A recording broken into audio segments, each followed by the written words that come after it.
Delhi NCR क्षेत्र में दिल्ली की सीमा से लगभग 35 किलोमीटर की दूरी पर गाजियाबाद के देहात क्षेत्र में डासना में चंडी देवी का एक ऐसा मंदिर है जो स्थानीय लोगों में डासना देवी के नाम से प्रसिद्ध है। यह मंदिर त्रेता युग में स्थापित हुआ मंदिर बताया जाता है। इसके अलावा यहाँ महाभारत के काल से भी जुड़े हुए अनेकों किस्से और कहानियां सुनने को मिलती हैं। मात्र त्रेता युग और द्वापर युग ही नहीं बल्कि अंग्रेजों को भगाने के लिए भी इस मंदिर स्थल का एक बहुत बड़ा योगदान रहा है।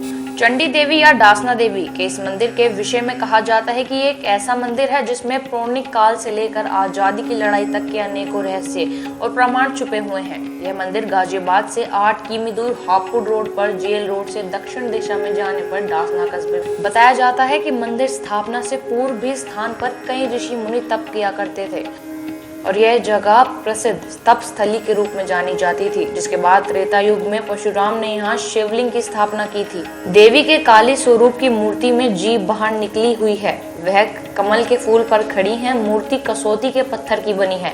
इस धातु की कीमत करोड़ों में है। ऐसा दावा किया जा रहा है कि देवी के इस स्वरूप और धातु की इतनी प्राचीन मूर्ति विश्व में केवल 4 जगह है। इनमें शिव शक्ति धाम डासना हिगला जो पाकिस्तान में है, कोलकाता और गुवाहाटी के पास कामाख्या मंदिर में है। शिव शक्ति धाम में ही स्थापित शिवलिंग के ऊपर कितनी बार लेंटर डालकर छत बनाई गई है, लेकिन आज तक उसके ऊपर छत टिकती नहीं है।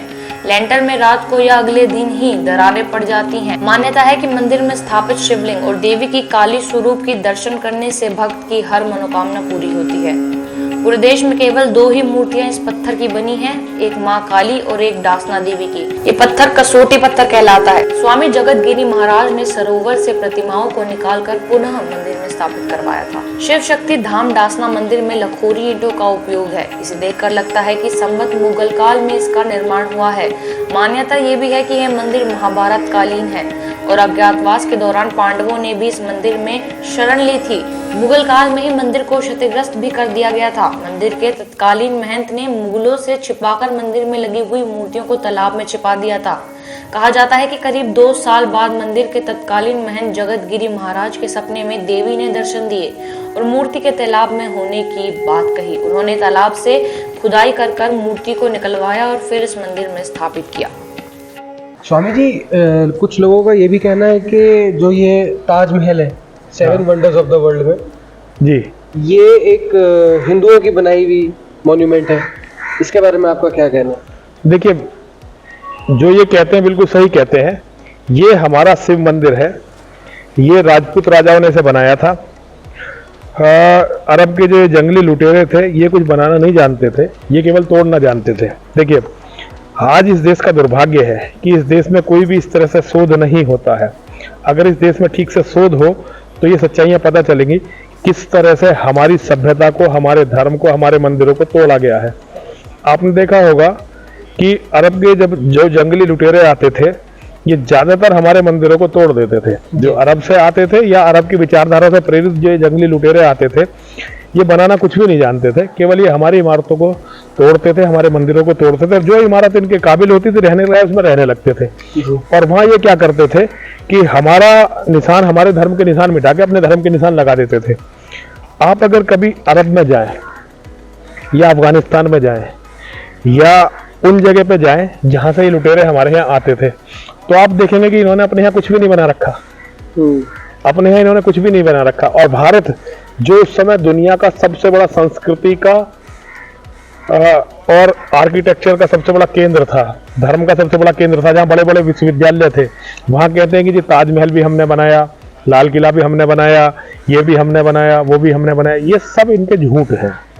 ताजमहल राजपूतों का मंदिर था, जहाँ आज लाल किला है, यहाँ पृथ्वीराज चौहान के प्रूफ कोई ऐसी, देखिए प्रूफ है हर जगह है। जैसे कुतुब मीनार में आप जाइए, कुतुब मीनार में भी देव मूर्तियां बनी हुई हैं, इन्हें वो तोड़ने का प्रयास कर रहे हैं। इसके जो आज भी जो है ताजमहल के नीचे के तहखाने बंद हैं। डॉक्टर सुब्रमण्यम स्वामी जी ने इसमें सुप्रीम कोर्ट में केस डाल रखा है। असल में इस देश में जो धर्मनिरपेक्षता की राजनीति है वो इन सच्चाइयों को छुपाना चाहती है।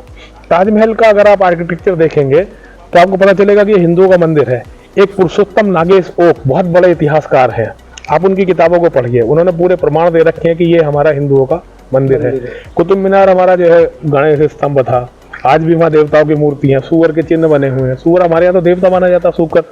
लेकिन इनके यहाँ तो जो है वराह देवता जो है हमारा, वो तो इनके यहाँ तो सूअर का कभी हो ही नहीं सकता, लेकिन ये खा सबको जाते थे। तो इसके बहुत स्पष्ट प्रमाण भी है और इस पर शोध होनी चाहिए, बहुत व्यापक शोध और होनी चाहिए। पूरी दुनिया में इस्लाम ने क्या दिया है और पूरी दुनिया को इस्लाम की क्या देन है। आप अगर पूरी दुनिया में कहीं भी देखेंगे, अब जब अरेबियनों के पास तेल का इतना अकूत धन आया है, तब भी वो कोई बिल्डिंग बना नहीं पाए। उनके जितना भी आर्किटेक्चर है वो सब ईसाइयों का या यहूदियों का बनाया हुआ है। हालांकि वो उनसे लड़ते रहते हैं, काफिर घोषित करते रहते हैं, लेकिन आप किसी भी आप अरब में चले जाइए, जितनी भी बिल्डिंग है कंस्ट्रक्शन है, या तो यूरोपियन कंपनी करती है, अमेरिकन कंपनी करती है, आप कुछ इंडियन कंपनी भी करती हैं। खुद तो वो कुछ भी नहीं करते, खुद तो अय्यासी के सिवा, लूटमार के सिवा वो करते क्या है। पूरी दुनिया में इनका कुछ भी बनाया हुआ नहीं है, केवल ये तोड़ने वाले लोग हैं। आज तक के विज्ञान में आप अरेबियनों की देन क्या है, इन जंगली लुटेरे जाहिल जो ये हैं, इनकी क्या देन है। इनकी पूरी दुनिया के किसी ज्ञान विज्ञान में इनकी देन शून्य है। और जैसे आपका ये अपना मठ है, ये दासना का जी, ये कितना पुराना है? देखिए ये बहुत पुराना है, इसे भी मुसलमानों ने तोड़ दिया था। जब ये जंगली लुटेरे दिल्ली को इन्होंने जीता तो उस समय ये बहुत समृद्ध कस्बा था, तो मुसलमानों ने इस मंदिर को भी तोड़ दिया था। ये महाकाली का भारत का सबसे प्राचीन मंदिर है।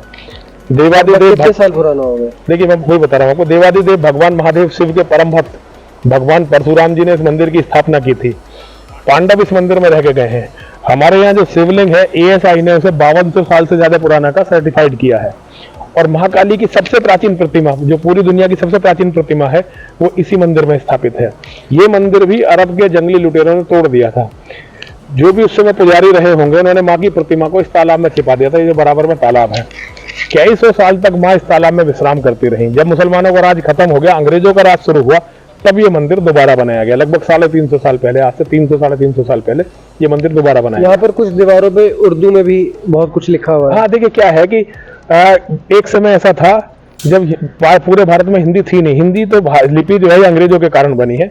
उससे पहले यहाँ जितना भी लिखा जाता था वो अरबी और फारसी में लिखा जाता था, क्योंकि इन्होंने हमारी भाषा तो छोड़ी नहीं थी। हमारे सारे विश्वविद्यालय, सारे गुरुकुल खत्म कर दिए थे, सारे पुस्तकालय जला दिए थे। तो बहुत दिनों तक, आज भी आप देखेंगे अदालतों की कार्रवाई में जो शब्द है वो उर्दू और फारसी के शब्द हैं। उसका एकमात्र कारण यह है कि इन्होंने हमारी कोई भाषा, हमारी कोई लैंग्वेज तो छोड़ी नहीं थी।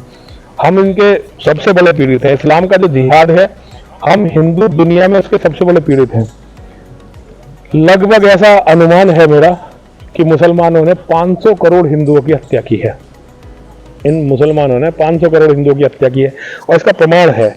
देखिए आजकल लोग हमारे आंकड़ों को छिपाने में लगे हुए हैं, लेकिन जब इस्लाम, मोहम्मद का जन्म हुआ तो पूरी दुनिया के अंदर, क्योंकि उस टाइम में तो सनातन धर्म ही था, मक्का में भी सनातन धर्म ही था, तो उस समय पूरी दुनिया के अंदर लगभग 70 करोड़ हिंदू थे और मुसलमान तो मोहम्मद पहला था। मोहम्मद के बाद दूसरे मुसलमान बने हैं।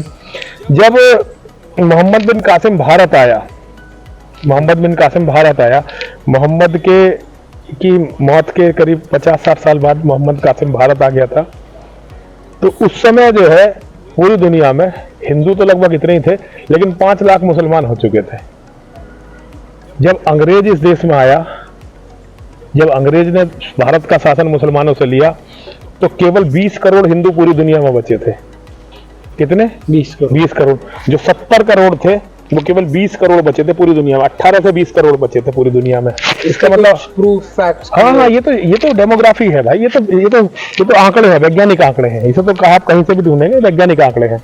इन्हें तो कोई मना कर ही नहीं सकता। तो ये जो 70 करोड़ लोग और लगभग 1100 साल में 18 करोड़ रह गए, इसका कारण क्या था? इसका कारण था हिंदुओं के नरसंहार। मुसलमान जहां भी जाते थे ये लुटेरे, ये वहां हिंदुओं को काट देते थे, मार देते थे, तबाह कर देते थे। इन्हीं के कारण हमारी जनसंख्या इतनी घट गई थी कि केवल हम दुनिया में 18 करोड़ रह गए थे। 18 करोड़ पूरी दुनिया में। इन्होंने इस कदर हमें मारा कि पूरी दुनिया में 18 करोड़ रह गए थे। ये तो अंग्रेजों के शासन में हमारी जनसंख्या बढ़ी, और जब अंग्रेज इस देश में गया तब हम मतलब 30-35 करोड़ जो है हिंदू पूरी दुनिया में हो चुके थे। पूरी दुनिया में 30 करोड़ से या 30 करोड़ से कुछ ज्यादा है। उसके बाद फिर मुसलमानों ने हिंदुओं को कई जगह मारना शुरू किया। अंग्रेजों के जाने के बाद जब देश का बंटवारा हो गया, बंटवारे के समय 1 करोड़ हिंदुओं की हत्या हुई, और उसके बाद से आज तक हिंदुओं की हत्या लगातार जारी है। अब हिंदू लगभग 100 करोड़ हो गए हैं आजादी के बाद। हमारी जनसंख्या, क्योंकि हमारा ऐसा था कि कोई मार नहीं रहा था, तो हमारी जनसंख्या बढ़ी और हम वो तो हम 100 करोड़ तब हुए हैं जब हमारे यहाँ लोग 1 या 2 बच्चा पैदा कर रहे हैं। जब हम 10-10 बच्चे पैदा कर रहे थे तब हम 70 करोड़ से 18 करोड़ रह गए थे। तो इसका मतलब ये नहीं कि 50 करोड़ लोग मरे हैं। 1000 साल में कितने लोग मारे गए होंगे, इसके बारे में बहुत ही व्यापक शोध की जरूरत है। मेरे पास इतने साधन नहीं है कि मैं इसमें व्यापक शोध कर सकूं। मैं तो केवल आरंभिक आंकड़े दुनिया के सामने रख रहा हूं, लेकिन दुनिया को मेरी बातों पर गहन शोध करने की जरूरत है। जिस दिन मेरी बातों पर गहन शोध होगा उस दिन दुनिया को पता चलेगा कि इस देश में क्या हुआ था, इस धरती पे क्या हुआ था।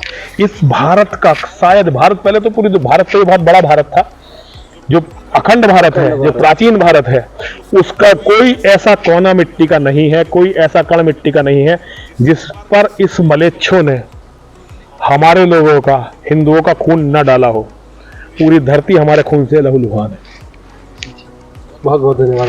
आपकी जय हो। हर हर महादेव, हर हर महादेव, हर हर। इस गौशाला को कितने साल हो चुके हैं बने हुए? हर हर महादेव। सबसे पहले मैं परिचय दूँ, मेरा नाम यति कृष्णानंद सरस्वती, शिष्य है यति बाबा महामंडलेश्वर नरसिंहानंद गिरी जी महाराज, सिद्धपीठ दासनगर। इस गौशाला को अभी दूसरा साल चल रहा है। 2 साल हुए बने हुए। किसने बनवाया थी? ये तो भक्तों के द्वारा बनवाई जाती है, गुरु जी का इसमें पूरा सहयोग रहता है और गुरु जी के जितने भी भक्त हैं तो उनके द्वारा बनवाई गई। तो ये जितने भी यहाँ पे गाय हैं इनका लालन पोषण कौन करता है? लालन पोषण देखो, जो भी धर्म का कार्य होता है सब दान के द्वारा होता है बेटा। तो लालन पालन के लिए मैं किसी एक व्यक्ति का नाम लेकर के और बाकी के जो देने वाले हैं उनको थोड़ी करती। जितने भक्त हैं वो यहाँ पे जो भी, अब आप आए हो, आप हिंदू, आपका मन किया कि ये बच्चा है, इसको ठंड लग रही है तो इसके लिए मस्त महाराज जी इसको एक बोरी उड़ानी है, तो जो भी उड़ाने के लिए आप ला के देंगे तो वो आपका हिस्सा हो गया। और यहाँ पे सेवा के लिए कितने लोग रहते हैं? सेवा के लिए यहाँ पर फिलहाल गौशाला में हमारे यहाँ 3 सेवादार हैं और मुझको लगा के 4 सेवादार हैं। तो यहाँ पे जितना भी है वो सब आप ही हैंडल करते हैं? हैंडल तो गुरु जी के द्वारा होता है, मैं तो केवल सेवादार हूँ और मेरा कार्य सेवा करने का, मैं सेवा करता हूँ। तो यहाँ पे जो अगर बाहर जो सड़कों पे गाय घूमती है उनको भी यहाँ पे ला के रखा जा सकता है? नहीं, अभी उनकी ऐसी कोई व्यवस्था नहीं है, लेकिन इसकी भी तैयारियां हो रही हैं क्योंकि यहाँ जगह बहुत शॉर्ट है, कम जगह है और आगे कहीं दूसरी की व्यवस्थाएं बन रही हैं और चल भी रही हैं। ऐसी बात नहीं है कि हमारे द्वारा और गौशाला नहीं चल रही हो। जयपुर में भी गौशाला चल रही है, हरिद्वार में भी गौशाला है, ऐसी बात नहीं, गौशाला है। और ये अभी नई गौशाला यहाँ स्थापित हुई है, 1 साल हुआ है और इस गौशाला में अभी आप देख रहे हो इसमें ही गाय है। और यहाँ पे जो दूध आता है गाय का उसको क्या बेचा जाता है? नहीं, आश्रमों का दूध कभी बिकता थोड़ी है। गौशाला का दूध तो यहाँ जैसे अब आप आए, थोड़ी देर बाद जैसे आपका इंटरव्यू खत्म होगा आपको 1-1 गिलास दूध पिलाया जाएगा। और यहाँ जितने भी सेवादार रहते हैं, जितने भी हमारे भाई बंधु जो सब रहते हैं, सबको दूध चाय सबको मिलना चाहिए इसे। और अगर जैसे हमारा आम दूध जो दूध या दूध देके जाते हैं और जो डेयरी वाले दूध होते हैं और जो यहाँ का दूध होता है, उसमें हम अगर फर्क देखना है तो हम कैसे देख सकते हैं? फर्क बहुत है जी। पता कैसे? वो फर्क तो पता तो देखो जी, दूध में क्या फर्क पड़ता है। अब आप थैली का दूध पी रहे हैं, थैली का दूध है लेकिन टोटल केमिकल है। तो वो अगर हमें पहचानना है तो हम कैसे पहचान सकते अब पहचान के लिए तो देखो जी, ये तो डॉक्टर वगैरह बता सकते हैं। हम ये जानते हैं कि हमारे सामने दूध काढ़ा हमने लिया, हमारी शुद्ध गाय एकदम बढ़िया अपना खुद उगाते हैं। यहाँ चारा पीछे आप देख सकते हैं, ऑर्गेनिक खेती है अपना और शुद्ध चारा और शुद्धतम। अभी अगर आप चाहें तो हम इनका जो और पोषाहार है वो भी बता दें कि यहाँ कितनी अच्छी डाइट इनको दी जाती है। मैं आपसे एक चीज़ पूछना चाहती हूँ, जैसे जो लोग होते हैं वो सड़कों पे जब गाय को खाना खिलाना जाते हैं तो वहाँ पे पन्नियाँ फेंक देते हैं, तो उससे गाय को कितना नुकसान होता है? गाय को कितना नुकसान होता है कि गाय का पूरा जीवन ही खत्म हो जाता है। ना तो वो फिर प्रेग्नेंट हो पाती है, प्रजनन क्रिया नहीं कर सकती, हर तरीके से गाय खत्म हो जाती है। और जैसे हम गाय को बासा खाना दे देते हैं या छिलक दे देते हैं, वो कितना वो देना चाहिए कि नहीं? ये तो हम लोग पाप कर रहे हैं ना, अच्छा, बहुत बड़ा पाप कर रहे हैं। अभी एक लोग क्या करते हैं, पहली रोटी महाराज जी हम गाय की निकालते हैं तो एहसान करते हैं क्या? पहली रोटी तुमने सुबह निकाली, कहीं तो शाम को दे रहे, नहीं तो दूसरे दिन सुबह दे रहे हैं। कुछ कौन सा बढ़िया काम कर रहे हैं? इससे बढ़िया मैं आपके चैनल के माध्यम से हर सनातनी को कहना चाहूंगा कि अगर घर में गाय नहीं है कोई बात नहीं, बाहर गाय घूम रही है, या तो गाय की रोटी जो आप निकाल रहे हो, जैसे निकाल के सबसे पहले गाय के पास जानी चाहिए, उसके पेट में जानी चाहिए। अगर आप ऐसा नहीं कर पा रहे हो, गाय आपको नहीं उपलब्ध हो पा रही है समय पर, तो किसी भी गौशाला में या अपने घर पर उसके नाम का जब भी आप भोजन करने बैठे, सुबह तो 2 टाइम भोजन किया जाता है, दोनों टाइम 2 गिलास निकलता है, तो जो भी आपकी श्रद्धा हो, 1 रुपया 2 रुपया 10 रुपया आप 2 गिलास के नाम से निकाल के एक डिब्बा बना लो, उसमें रख लो। महीने का जो इकट्ठा हो जाए, 2 महीने का इकट्ठा हो जाए, किसी भी गौशाला में जाकर के आप अपने हाथ से गायों को कुछ खिलाइए, लेकर के आइए, उसका अच्छा पुण्य मिलेगा। आप जनता को बताइए कि गाय को जो हम खिलाते हैं बासा खाना, वो क्या मतलब खिलाना चाहिए और क्या बिल्कुल नहीं खिलाना चाहिए। क्या आप बासा खाना खा लेते हैं? आप क्या सोच रहे हो आप पाप पुण्य कर रहे हैं? बासा खिला करके आप और उल्टा पाप कर रहे हैं। कोई पुण्य का कार्य नहीं कर रहे हैं। यानी जो हमसे बचा वो हम इनको खिला रहे हैं। क्या हम खा लेंगे? आप मेरे से कोई बचा हुआ खाना आप खा लोगे? नहीं खाओगे ना, तो हम इन्हें कैसे खिला सकते हैं? एक तरफ हम इन्हें माँ कह रहे हैं और दूसरी तरफ इन्हें अपना झूठा भी खिला रहे हैं, बासी भी खिला रहे हैं, तो गलत, बहुत गलत। बहुत बहुत धन्यवाद आपका। जी, हर हर महादेव।